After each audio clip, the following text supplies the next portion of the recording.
बिस्मिल्लाहिर्रहमानिर्रहीम। मैं हूं ताहिर ढेंडसा और आप देख रहे हैं पाथ फेज। 2015 में COP21 जो पेरिस कॉप भी कहलाती है, मशहूर व मारूफ, जिस पे एक आगे के डेवलपमेंट के ऊपर कुछ एग्रीमेंट भी सामने आ गया था। उसके बाद 4 साल कोई थोड़ा सा लो प्रोफाइल कॉप होने के बाद अब इस दफ़ा फिर ग्लासगो में एक फुल फ्लेज कॉप चल रही है, जिसके ऊपर बात भी हुई है।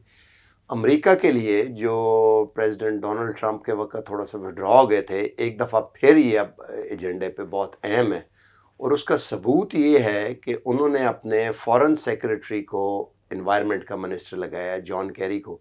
और ये इतना अहम आदमी है ये कि ईरान के साथ मुआहदे में ही वॉज द वन, और सबको पता ही है ये बात का। तो इसका मतलब ये है कि फॉरेन सेक्रेटरी को लगाने के फॉरेन पॉलिसी का it is one of the pivot. और ग्लासगो में 3 जो ग्रुप्स हैं कंट्रीज़ के, वो उनके दरमियान भी टग ऑफ वॉर वो सारा डिस्प्ले चल रहा है। हमारे साथ इस दफ़ा as usual doctor Abid Qayyum Suleri हैं, लेकिन इस दफ़ा ही हैज़ अनदर हैट। अभी आज ही वो कॉप से वापस आए हैं और ऑलमोस्ट वहाँ पे होने वाली चीज़ों का फर्स्ट हैंड नॉलेज है। वेरी वार्म वेलकम डॉक्टर साहब। को थोड़ा बताएं हमें कोई वन लाइनर को थोड़ा सा, ताकि फिर हम आगे गुफ्तगू करते हैं इस पर। देखिए, जो कॉन्फ्रेंस ऑफ पार्टीज़ है ये UNFCCC की, यानी जिस पे कि पूरी दुनिया के head of states, head of governments, high level delegates होते हैं, वो आते हैं। ये मिलते क्यों हैं? ये मिल इसलिए रहे हैं कि बड़ी तेज़ी के साथ साइंस इस चीज़ को प्रूव कर रही है कि जो इंसानी हमारी एक्टिविटीज़ हैं वो जो नेचर है उसके साथ मुताबिकत नहीं रखती, और अगर हम इसी तरीके से चलते रहे तो शायद हम अपनी इसी तरक्की का शिकार हो जाएंगे। और उसका सबूत वो ये पेश करते हैं कि 1500 कबल मसीह से लेके 1901 तक कार्बन डाइऑक्साइड का लेवल जो था दुनिया में वो एक ही रहा। 1901 के बाद ये लेवल बढ़ना शुरू होता है और 2020 में ये लेवल जो था, जो कि शुरू वाला जो मैं बता रहा हूँ 1500 कबल मसीह से लेके जो बेस लाइन अगर आप इसे कहें तो ये उससे डबल से भी ज़्यादा हो चुका होता है। तो 100 साल में जितनी कार्बन डाइऑक्साइड और जितनी ग्रीन हाउस गैसेज ये इंडस्ट्रियल रेवोल्यूशन के बाद प्रोड्यूस हुई, वो उससे पहले जो आपके 3400 साल की जो हिस्ट्री थी उसमें नहीं थी। और इस चीज़ ने लोगों को, जो थे सारी दुनिया के जो साइंटिस्ट थे और जो पॉलिसी मेकर्स थे, जो हुकूमतें थी, उनको ये सोचने पर मजबूर किया कि अगर हम इसी तेज़ी के साथ तरक्की करते रहे तो शायद मारे जाएंगे, हम अपनी तरक्की का खुद शिकार हो जाएंगे, और इसको किसी तरीके से रोकने की ज़रूरत है। उसके बाद जब इसको फर्दर प्रूव किया गया कि ये जो कार्बन डाइऑक्साइड है यहाँ कहाँ से रही, तो मालूम हुआ कि इसका 2-3 मेजर सोर्सेज है। सबसे बड़ा सोर्स जो था इसका वो फॉसल फ्यूल है। तो जो डीजल, पेट्रोल, गैस, कोयला, हाइड्रोकार्बन, तो ये जब इनको जलाया जाता है तो उसके नतीजे में कार्बन डाइऑक्साइड प्रोड्यूस होती है। फिर देखा गया कि ये जो दरख्तों की इतनी बेदरेग कटाई पूरी दुनिया में, डिफॉरेस्टेशन हुई, ये भी उसकी एक बुनियादी वजह है। और फिर ये देखा गया कि दुनिया में सबसे बड़े एमिटर्स कौन हैं। तो जो सबसे बड़े एमिटर्स इस पर कार्बन डाइऑक्साइड के हैं, पहले नंबर पे चाइना है, दूसरे नंबर पे अमेरिका है, तीसरे नंबर पे भारत है, चौथे नंबर पे रशिया है। तो ये दुनिया के बिगेस्ट पोल्यूटर्स आप इनको कह लें, बिगेस्ट एमिटर्स कह लें, तो ये हैं। और जाहिर है कि इनकी अगर आप देखते हैं पर कैपिटा कंजम्पशन को, आप इनका देख लें, इनकी जो डेवलपमेंट है उसको देख लें, तो उससे भी ये बात साबित होती है कि कार्बन डाइऑक्साइड बड़ी तेज़ी के साथ ये प्रोड्यूस कर रहे हैं। और ये जो 2020-2021 है, अगर आप इस साल को देखें, यानी 2021 को देख लें, आप नॉर्थ अमेरिका से स्टार्ट होते होते एशिया पैसिफिक तक आ जाएँ, जंगलों में आग लग रही है, साइक्लोन्स आ रहे हैं, हीट वेव्स आ रही हैं। आग क्यों लगती थी? हीट वेव थी, बहुत गर्मियाँ बड़ी शदीद थी, साइक्लोन आना शुरू हो गए, ड्राउट आना शुरू हो गए। ये जो पूरी दुनिया में इस वक्त एनर्जी क्राइसिस एक जो चला हुआ है, इस दफ़ा हवाएं उस तरीके से नहीं चली कि आपकी विंड मिल जो है यूरोप में वो काम कर सकें। पाकिस्तान को देख लीजिए, एकदम से फ्लैश फ्लडिंग और हवाएं भी रूठ गई। हाँ, तो ये सारे जो पैटर्न थे, ये इस चीज़ की तरफ बार बार इशारा कर रहे हैं कि इस वक्त मिड कोर्स करेक्शन बहुत ज़रूरी है, वरना बहुत देर हो जाएगी। अब पेरिस में जो 2015 में ये एग्री किया गया कि अच्छा जी, 1901 वो जो प्री इंडस्ट्रियल लेवल था, हमें ज़मीन के टेम्परेचर को, दर्जा हरारत को उससे 2 डिग्री सेंटीग्रेड से ऊपर नहीं जाने देना है।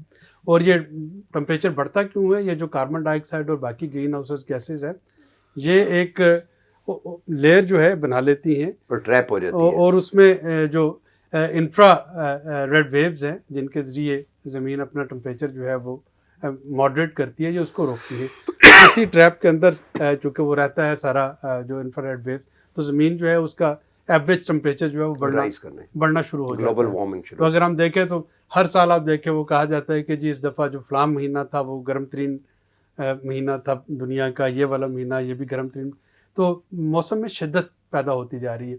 तो पेरिस में ये कहा गया कि जी हम इसको रोकेंगे, टेम्परेचर को बढ़ने से। काफ़ी अच्छी कमिटमेंट्स वहाँ पे हुई, और उसकी एक वजह ये भी थी कि बाराक ओबामा, जिनको कि इन एंटीसिपेशन नोबेल प्राइज़ दिया गया था, उन्होंने काफ़ी एक्टिव रोल प्ले किया प्रेसिडेंट शी के साथ मिलके, और वहाँ पे एक पूरी दुनिया को इकट्ठा करके एग्रीमेंट हो गया। अब एग्रीमेंट तो वो हो गया, उसकी मोडालिटीज़ तय होना थी कि उसको लेके आगे कैसे चलना है। लेकिन डोनाल्ड ट्रंप आ गए। डोनाल्ड ट्रंप चूँकि क्लाइमेट चेंज पे बिलीव नहीं करते थे, उन्होंने अमेरिका या उनका हाइड्रोकार्बन में इंटरेस्ट था, तो उन्होंने अमेरिका को विड्रॉ कर लिया वहाँ से। अब जब एक जो मेजर पावर थी, जब वो उससे विड्रॉ हो गई, तो इसका मतलब ये है कि बाकी के जो मुल्क थे वो जितनी भी लिम्बो में चले गए। हाँ, वो उस तरीके से नहीं कर पाए। अब जो बाइडन के आने के बाद जो उन्होंने पहला सदारती जो था हुक्म दिया था, वो यही था कि उन्होंने UNFCCC को दोबारा ज्वाइन किया। अमेरिका जो है वो दोबारा से पार्टी बन गया। अब ये वाली जो कॉप ग्लासगो में जो कि आज ख़त्म हो रही होगी, इसको अगर आप देखते हैं तो ये 2-3 लिहाज से बड़ी अहम थी। इंग्लैंड के लिए ये बड़ी अहम है, क्योंकि इंग्लैंड को पहली दफ़ा पोस्ट ब्रेग्जिट अपनी लीडरशिप दिखाने का मौका मिल रहा है कि ब्रेग्जिट के बाद यूरोप से अलहदा होकर भी इंग्लैंड जो है वो एक कुछ है मेजर ब्रोकर बन सकता है। अमेरिका जो है, अमेरिका ने चूँकि अपनी वो जो हजीमत ख़त्म करने के लिए जो 4 साल उन्होंने इसमें ज़ाया किए, अमेरिका का इसमें इंटरेस्ट जो है वो मौजूद है। यूरोप का अगर देखें तो पूरा यूरोप इस वक्त एनर्जी के बहरान का शिकार है, लिहाजा वो भी चाह रहे हैं कि एनर्जी ट्रांजिशन की तरफ काम किया जाए। इसमें जो इम्पॉर्टेंट चीज़ हुई, गो के परसों हमने देखा कि वहाँ पे अमेरिका और चाइना की एक जॉइंट प्रेस कॉन्फ्रेंस भी हुई, जॉइंट स्टेटमेंट भी रिलीज़ की गई।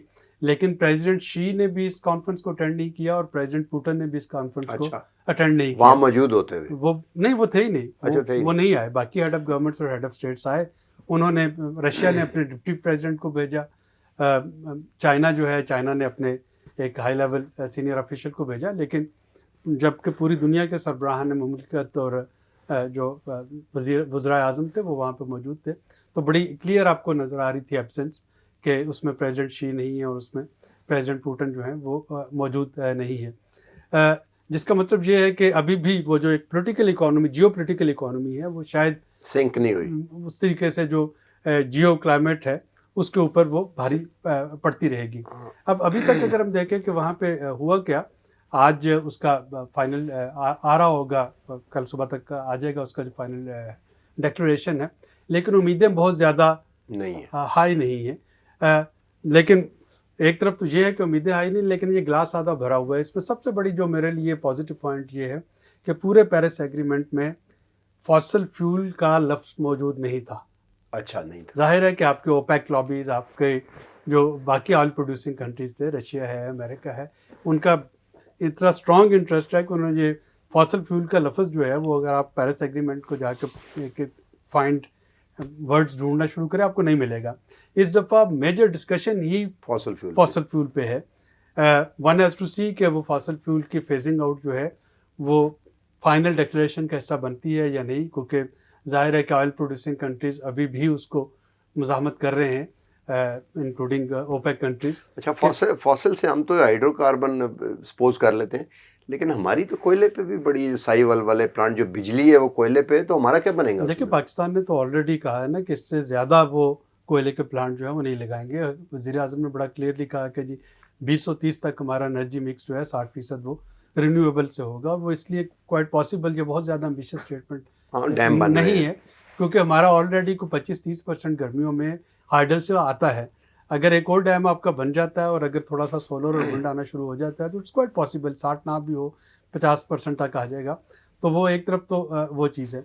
पाकिस्तान ने इसमें वहाँ पे जो है जैसा कि मैंने कहा कि फाइनल डिक्लेरेशन जो है वो उस वक्त होता है जब हर मुल्क उस पर एग्री करता है, कंसेंसस के साथ होता है। अगर 120 या 140 ममालिक में से कोई एक भी कहता है कि जी मैं इस टैक्स से इख्तलाफ करता हूँ, तो वो उस टैक्स में नहीं आ सकता। इसका मतलब ये है कि वो जो फाइनल टैक्स आता है उस पर जो अमल दरामद है उसका सारा दारोमदार आपके जो लीस्ट विलिंग कंट्रीज़ होते हैं उन पे होता है, जिन्होंने कि मिनिमलिस्टिक एक एजेंडा जो है उस पर एग्री किया। लेकिन ममालिक जो हैं वो अपने ग्रुप्स वहाँ पे अपने ब्लॉक्स वहाँ पे बना लेते हैं। वहाँ पे जो 2-3 चीज़ें अभी तक देखने में आई हैं, एक तो ये हुआ है कि मेथीन फेज़ आउट पे, मेथीन जो कुदरती गैस है उस पे बात हुई कि अगले 2030 तक 30% उसमें रिडक्शन इसके इस्तेमाल में होनी चाहिए। पाकिस्तान ने भी उसमें सिग्नेटरी। हम तो ये मीथेन पे बड़ा सफ़र, क्योंकि देखें जो गाय भैंसें वगैरह है, गोबर गैस जिसे सिर्फ जो कहते हैं, गोबर गैस ही नहीं है, फिर चावल की फसल ये इतनी जो है जो आपका वेस्ट है सॉलिड वेस्ट उससे भी मेथेन निकलती है। नहीं, लेकिन चावल की फसल का भी उससे तो भी है। और कुदरती गैस 90% मेथेन है। मीथेन। LNG या CNG ये 90% नहीं, लेकिन वो तो जल जाती है ना। तो जाहिर है उससे जलती है तो उससे कार्बन डाइऑक्साइड पैदा होती है ना। तो अब आपकी मेथीन नहीं, लेकिन मेथीन तो एज ए सोर्स भी, तो मेथीन का यानी पाकिस्तान जो है, पाकिस्तान ने कमिट किया है कि 2030 तक मेथीन के जो है उसको फेज आउट करेगा 30%। तो इसमें जाहिर है कि आपकी जो कुदरती गैस का इस्तेमाल है वो भी कम होगा। अच्छा, तो यानी हम रिन्यूएबल की तरफ जा रहे होंगे। इसी तरीके से 100 के करीब ममालिक ने एक और इंडिया ने इसको रेटिफाई नहीं किया, चाइना ने इसको रेटिफाई नहीं किया क्योंकि उनका मेजर अभी भी रिलायंस गैस पे है। गैस। इसी तरीके से एक और वहाँ पे 100 के करीब ममालिक ने साइन किया है जो कि डिफॉरेस्टेशन को रोकना है 2030 तक। पाकिस्तान चूँकि ऑलरेडी 2 बिलियन दरख्त पौधे लगा चुका है तो पाकिस्तान उसमें शामिल है। इसी तरह से एक और जो वहाँ पे मुआहदा हुआ है वो ये है कि जो फाइनेंशियल इंस्टीट्यूट्स हैं वो किसी भी जो फॉसल फ्यूल प्रोजेक्ट है उसमें इन्वेस्टमेंट नहीं करेंगे। अगेन उसमें इंडिया, चाइना, इवन अमेरिका ने भी उसको उस तरीके से रेटिफाई नहीं किया, लेकिन बहुत से ममालिक ने उसको रेटिफाई किया है। जो असल इस वक्त स्टम्बलिंग ब्लॉक है वो ये है कि तमाम ममालिक, उनसे कहा गया था कि वो अपना एक वर्क प्लान पेश करें, NDC जिसको कहते हैं, नेशनली डिटरमिन्ड कॉन्ट्रीब्यूशंस, कि किस तरीके से वो क्या क्या इकदाम लेंगे कि ज़मीन का दर्जा हरारत, एवरेज दर्जा हरारत 1901 वाले टेम्परेचर से 2 डिग्री सेंटीग्रेड से ऊपर ना जाए। उन्होंने अपने अपने जो एम्बिशंस दिए हैं उसके मुताबिक अभी भी वो तकरीबन 2.4 पे चला जाएगा वो दर्जा हरारत, वो उससे कम नहीं होगा। टिपिंग पॉइंट क्या है वैसे? पेरिफेरल सवाल है जी। टिपिंग पॉइंट जो है वो इस सदी के वस्त है, 2050 तक हम चाह रहे हैं कि दर्जा हरारत जो है वो कंट्रोल रहे। नहीं, टेम्परेचर का भी कोई टिपिंग पॉइंट है? जो टेम्परेचर का जी मैं आपको बता रहा हूँ कि वो 2 डिग्री सेंटीग्रेड से ऊपर ना जाए। अभी तक की जो एम्बिशंस आई हैं वो तकरीबन बता रही हैं कि अगर सारे मुल्क ये सारा कुछ कर भी लें तो तब भी टेम्परेचर जो है 2.4 डिग्री सेंटीग्रेड को टच कर रहा होगा। तो हर मुल्क ने अपने अपने लिहाज से एम्बिशियस प्लान जो है वो दिया। पाकिस्तान ने भी अपना NDC दिया और पाकिस्तान ने कहा है कि इसका 30% तो हम अपने रिसोर्सेज से अमल कर लेंगे, 70% जो है उसके लिए फाइनेंसिंग चाहिए। अब ये हमें कोई लोन नहीं चाहिए या हमें कोई भीख नहीं चाहिए, इन्वेस्टमेंट। ये वो है कि हम चूँकि लीस्ट पोल्यूटर कंट्री हैं, हमारा लेस देन 1% कॉन्ट्रीब्यूशन है। वो जो बिग एमिटर्स हैं वो चूँकि अपने उनको जो गुनाह कर रहे हैं कुदरती वसाइल के साथ और नेचर के साथ, उनको उसकी कुछ ना कुछ कंपनसेशन उन ममालिक को देनी है जो कि अभी तक अपने कुदरती वसाइल को और अपनी नेचर के साथ वो उनको महफूज रखे हुए हैं। तो ये सारा कुछ तो हो गया कि सारे ममालिक ने अपने अपने NDCs दे दिए। अमीर ममालिक ने जो कॉन्ट्रीब्यूशन देना थी अभी तक वो इफ्स एंड बट्स पे ही खड़े हैं। 100 बिलियन वो 101 पेरिस में डिसाइड हुआ था कि 2020 तक एक फ़ंड बनेगा, क्लाइमेट फाइनेंसिंग फ़ंड, जिसमें $100 बिलियन हर साल डाला जाएगा। हम ये सोच रहे थे कि वो ममालिक जो कि कोविड के बाद ट्रिलियंस ऑफ डॉलर के बेल आउट पैकेज दे सकते हैं, उनके लिए तो 100 बिलियन कुछ भी नहीं है, एक पीनट है। लेकिन ये 100 बिलियन वहाँ पे अभी तक वो कमिट नहीं हो पाया, ना उसकी मोडेलिटीज़ जो हैं वो फाइनल हो सकी हैं। पिछले साल उसमें $80 बिलियन का अनाउंस किया गया, लेकिन उस $80 बिलियन को भी रीपैक और रीलेबल किया गया था। वो सारे लोन्स और हर चीज़ जो थी वो अमीर ममालिक ने उसमें डाल दी कि जनाब ये हमने $80 बिलियन कर दिए, जो कि पहले से कमिटेड थी।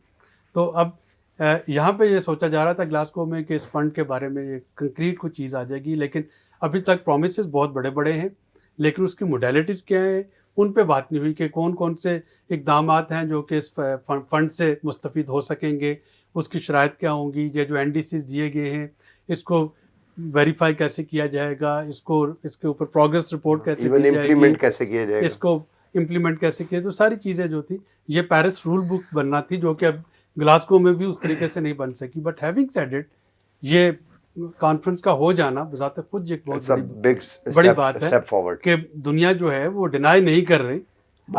आप अपनी आंखें कबूतर की तरह आंखें बंद करके नहीं बैठ रहे, सारी दुनिया वहाँ पे मौजूद है और वो जानती है कि क्लाइमेट चेंज। अच्छा, एक ये तो है, एक पेरिफेरल सवाल मैं क्विकली, टाइम क्योंकि काफ़ी हो गया, पूछूं, पाकिस्तान में डू यू थिंक ये प्लानिंग कमीशन में ये जो हमारा डेवलपमेंट एजेंडा है उसमें कोई क्लाइमेट चेंज इंड्यूसिव कोई बिजनेस मॉडल देना चाहिए ताकि लोग, या है ऑलरेडी? वो है, देखिए ना, इस पे काम शुरू हो गया है। जो क्लाइमेट चेंज मिनिस्ट्री है, पाकिस्तान दुनिया के चंद ममालिक में शामिल है जिसकी अपनी क्लाइमेट चेंज मिनिस्ट्री है।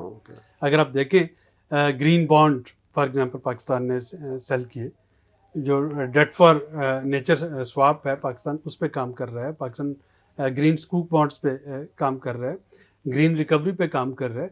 तो पाकिस्तान जो है उसके पास बिजनेस मॉडल मौजूद है, लेकिन ये जैसा तो फाइनेंशियल बिजनेस मॉडल है ना, एक्चुअली मैं कोई चीज़ बना के बेचना चाहता हूँ और मुझे लोन करें, इस तरह का भी कोई प्लान है? देखिए ये सारी चीज़ें जो है ये लिंक करती हैं आपकी फाइनेंसिंग के साथ।